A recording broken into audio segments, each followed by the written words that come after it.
ভগবদ্গীতার এই বিশেষ শ্লোকটি বিপদে পড়লে ৩ বার স্মরণ করবে। নমস্কার বন্ধুরা, সেবা দৃষ্টি চ্যানেলে সকলকে স্বাগত জানাই। বন্ধুরা, শ্রীমদ্ ভগবদ্গীতায় ভগবান শ্রীকৃষ্ণ সমগ্র মানব জাতিকে উদ্দেশ্য করে অর্জুনকে অনেক মূল্যবান উপদেশ প্রদান করেন, যে উপদেশগুলো আজ এই সময় দাঁড়িয়েও জীবনে যদি প্রয়োগ করা যায় তাহলে যে কোনো মানুষ যে কোনো সমস্যা থেকে বেরিয়ে আসার শক্তি পাবে।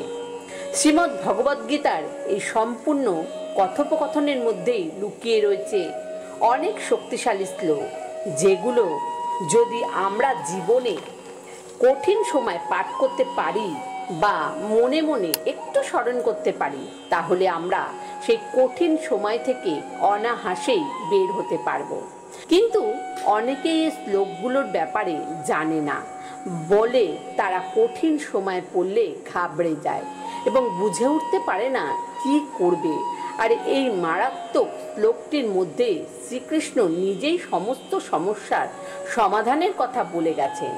আজ আমি এই তথ্যের মাধ্যমে এই শ্লোকটির কথাই তুলে ধরব, যাতে আপনারা যখনই বিপদে কোনো সমস্যার মধ্যে পড়বেন বা কোনো খারাপ সময়ের মধ্যে দিয়ে যাবেন, তখন শুধু মনে মনে শ্লোকটির চোখ বন্ধ করে ৩ বার পাঠ করে নেবেন। তাহলে দেখবেন নিমিষের মধ্যে আপনার সব সমস্যা দূর হয়ে যাবে এবং আপনার মনের ভিতরে অপার শান্তি অনুভব করতে পারবেন। যদি বিশ্বাস না হয় এই কথাটি উপরেই, তাহলে একবার নিজের জীবনে এই শ্লোকটি অবশ্যই এক মনে চোখ বন্ধ করে পাঠ করে দেখুন, কারণ এই শ্লোকটির কথা এক ব্যক্তিকে স্বয়ং ভগবান স্মরণ করিয়ে দেন। তাহলে চলুন দেরি না করে জেনে নেওয়া যাক যে এই বিশেষ শ্লোকটি কোনটি এবং কিভাবে আপনাকে এই শ্লোকটি পাঠ করতে হবে। তার আগে এটা জেনে নেওয়া যাক যে এই শ্লোকটি কাকে কে পাঠ করতে বলেন। আসলে আজ থেকে কয়েক বছর আগে এক ব্যক্তি যখন খুব সমস্যার মধ্যে দিয়ে যাচ্ছিল, তখন সে বুঝে উঠতে পারছিল না যে কি করে এই সমস্যার মধ্যে থেকে বের হবে। সে দিন রাত ভগবান শ্রীকৃষ্ণের মন্দিরে গিয়ে শ্রীকৃষ্ণের মূর্তির সামনে দাঁড়িয়ে প্রার্থনা করত এবং কাঁদত, যাতে ভগবান শ্রীকৃষ্ণ তাকে এই খারাপ সময়ের মধ্যে থেকে বের করে। কিন্তু কিছুতেই সে কোনো রাস্তা পাচ্ছিল না। আর ঠিক এই রকম সময়ই একদিন এক পুরোহিত তার নজর তার উপরে পড়ে এবং সেই পুরোহিত দেখে যে সেই লোকটি অঝরে ভগবান শ্রীকৃষ্ণের মূর্তির সামনে দাঁড়িয়ে কান্না করছে। পুরোহিত তখন ওই লোকটির কাছে গিয়ে জিজ্ঞাসা করে যে আপনার কি সমস্যা হয়েছে, আপনি কেন ভগবানের সামনে দাঁড়িয়ে এরকমভাবে কাঁদছেন? উত্তরে সেই লোকটি বলেন, আমি আমার ব্যবসায় বিশাল পরিমাণে লোকসান করেছি, আমার ঘর বাড়ি সব বেচার অবস্থায় চলে এসেছে, লোকের দেনার ডুবে রয়েছি, কি করব বুঝে উঠতে পারছি না, কিভাবে এই অবস্থা থেকে বের হব আমি বুঝে উঠতে পারছি না। এইরকম সময় সেই পুরোহিত তাকে বলে যে তুমি কি কখনো গীতা পাঠ করেছো? উত্তরে সেই ব্যবসায়ী বলে, হ্যাঁ, একবার তো পড়েছিলাম, কিন্তু কেন বলুন তো? তখন উত্তরে পুরোহিত বলেন যে আপনি কি 18 নম্বর অধ্যায়টি ভালোভাবে মন দিয়ে পড়েছিলেন? সে ব্যক্তি বলেন যে হ্যাঁ পড়েছিলাম, কিন্তু এখন অতটা মনে নেই। তখন পুরোহিত তাকে বলেন যে যদি মন দিয়ে পড়তে, তাহলে শ্রীকৃষ্ণের বলা এই মহান কথাটি আপনি কখনোই ভুলে যেতে পারতেন না এবং আপনি অবশ্যই এই সমস্যা থেকে খুব তাড়াতাড়ি বেরিয়ে যেতে পারতেন।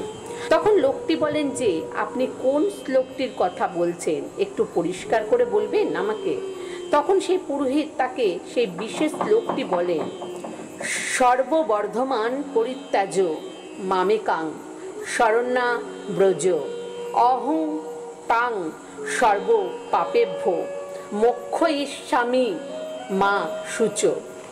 অর্থাৎ এই শ্লোকটির অর্থ হল সর্বপ্রকার ধর্ম ত্যাগ করে কেবল আমার শরণাগত হও, আমি তোমাকে সমস্ত পাপ থেকে মুক্ত করব।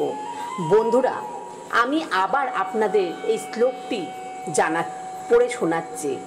সর্ববর্ধমান পরিত্যাজ মামেকাং শরণাব্রজ অহং তাং সর্বপাপেভ্য মোক্ষয়ী স্বামী মা শুচ।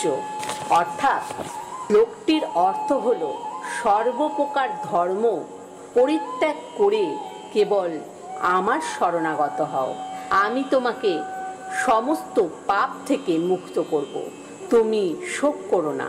পুরোহিত বলেন, তুমি সব চিন্তা ছেড়ে দিয়ে শ্রীকৃষ্ণের শরণাগত হও এবং তার চরণে সব সঁপে দিয়ে আবার সব কিছু নতুন করে শুরু করো।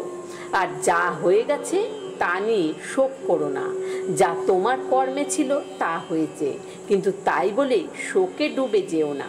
সব চিন্তা দূরে ছুঁড়ে শ্রীকৃষ্ণের চরণে সমর্পণ করে আবার কাজে লেগে পড়ো, সব ঠিক হয়ে যাবে। আর তিনি এটাও বললেন যে যখনই সমস্যায় পড়বে এই শ্লোকটি মনে মনে 3 বার স্মরণ করবে, তাহলে দেখবে তুমি এক অপার শক্তির ভিতরে অনুভব করতে পারছ এবং সব সমস্যা দূর হবে। এরপর সেই ব্যক্তি আবার ধীরে ধীরে ব্যবসা শুরু করে এবং তাকে হঠাৎ করে তার কর্মচারীরা নিজের থেকেই এসে টাকা দিয়ে সাহায্য করতে থাকে। এ যেন সব কিছু অলৌকিকভাবে হওয়া শুরু করলো এবং ধীরে ধীরে তার ব্যবসা আবার দাঁড়িয়ে গেল এবং সে সকলের দেনা পাওনা মিটিয়ে দিয়ে আবার সুখে শান্তিতে জীবনযাপন করতে লাগলো। তো বন্ধুরা, এই ছিল সেই বিশেষ শ্লোকটি যেটি আমাদের সব সময় মনে রাখা উচিত। যখনই বিপদে পড়বে শ্লোকটি 3 বার মনে মনে স্মরণ করে নেবে, দেখবে সব বিপদ কেটে যাবে। সাথে সাথে বন্ধুরা, আজ এই পর্যন্ত। আমার এই তথ্য শুনে ভালো লাগলে অবশ্যই একটা লাইক করুন, শেয়ার করুন আর চ্যানেলটিকে সাবস্ক্রাইব করে আমাদের পাশে থাকুন। কমেন্টে জয় শ্রীকৃষ্ণ লিখতে ভুলবেন না। ধন্যবাদ।